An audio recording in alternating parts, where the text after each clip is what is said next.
ना ससुराल न मायका, वाड़ी मेरी किस्मत। जैसे ही वह थप्पड़ मेरे गाल पर आकर लगा, मेरे हाथ में जो मैंगो शेक की ट्रे थी वह दूर जाकर गिरी। ट्रे में रखे सभी गिलास के टुकड़े टुकड़े हो चुके थे। हर तरफ फर्श पर टूटे हुए गिलास के टुकड़े बिखरे हुए थे और मैं भी फर्श पर एक तरफ गिरी पड़ी थी। कुछ होश नहीं था।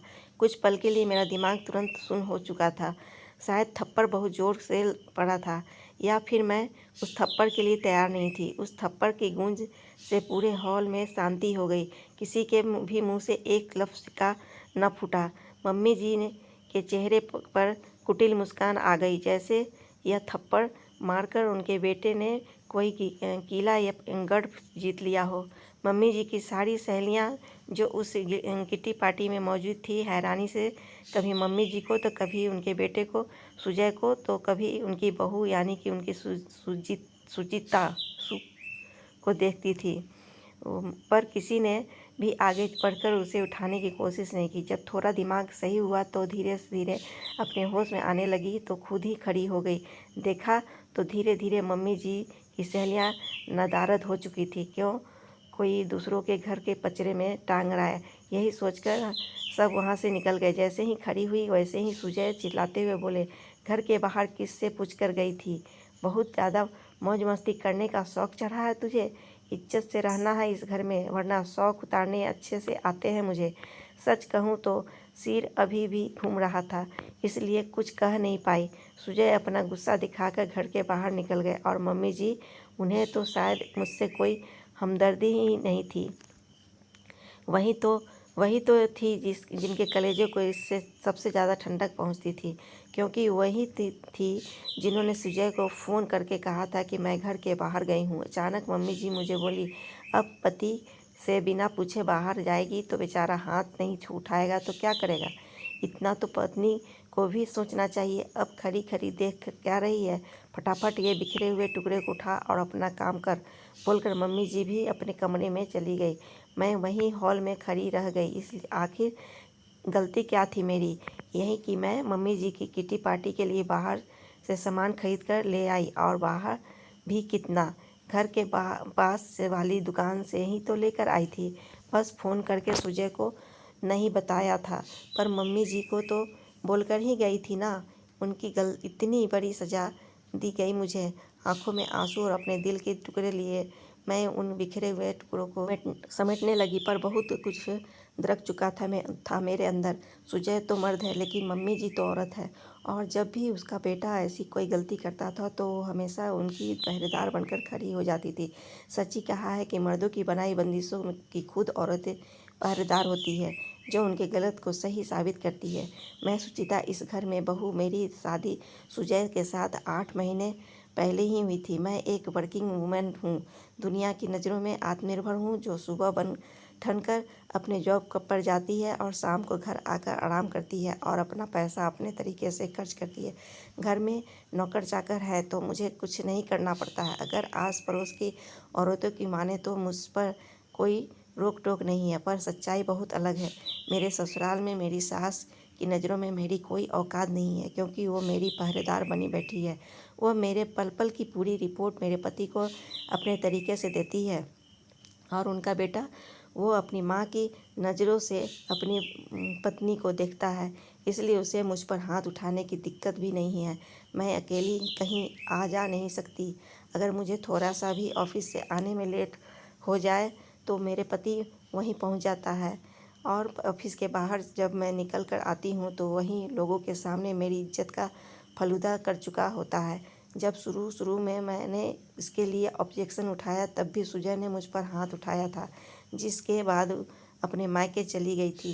पर बाहरी मेरी किस्मत, मेरे माता पिता मेरे ससुराल वालों के पक्ष में ही बोले, मेरे लिए नहीं, इसलिए मुझे वापस लौटना पड़ा। बस फिर क्या था? उसके बाद तो इन लोगों की हिम्मत ही बढ़ गई। मेरी सारी सैलरी का हिसाब किताब इनके पास होता है। अगर अपनी मर्जी से मैं कुछ खर्च कर दूं तो उस दिन मेरा खाना दूभर हो जाता है। अभी तक सुजय मुझ पर कई बार हाथ उठा चुका है, पर हर बार घर में, या तो कमरे में या मम्मी जी के सामने, पर आज इतनी औरतों के सामने मुझ पर हाथ उठाया गया है। मुझे सचमुच कुछ समझ में नहीं आ रहा था कि मैं क्या करूं। आज का दिन ऐसे ही निकल गया। दूसरे दिन उठकर मैं तैयार होकर अपने ऑफिस के लिए निकल रही थी कि पड़ोस में 2-3 आंटियां खड़ी होकर मेरी तरफ देख रही थी। एक ने तो टोक ही दिया, बेटा इतनी पढ़ी लिखी हो, क्यों अपने पति को परेशान करती हो कि उसे तुम पर हाथ उठाना पड़ता है। सुनकर बड़ा अजीब लगा, पर क्या कर सकते थे।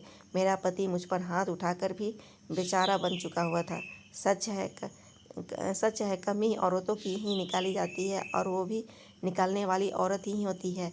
हम आज के सो गोल्ड मॉडल लोग बेवजह फेमिनिज्म का रोना रोते हैं। असल लड़ाई मर्दों से नहीं बल्कि औरतों से ही तो है।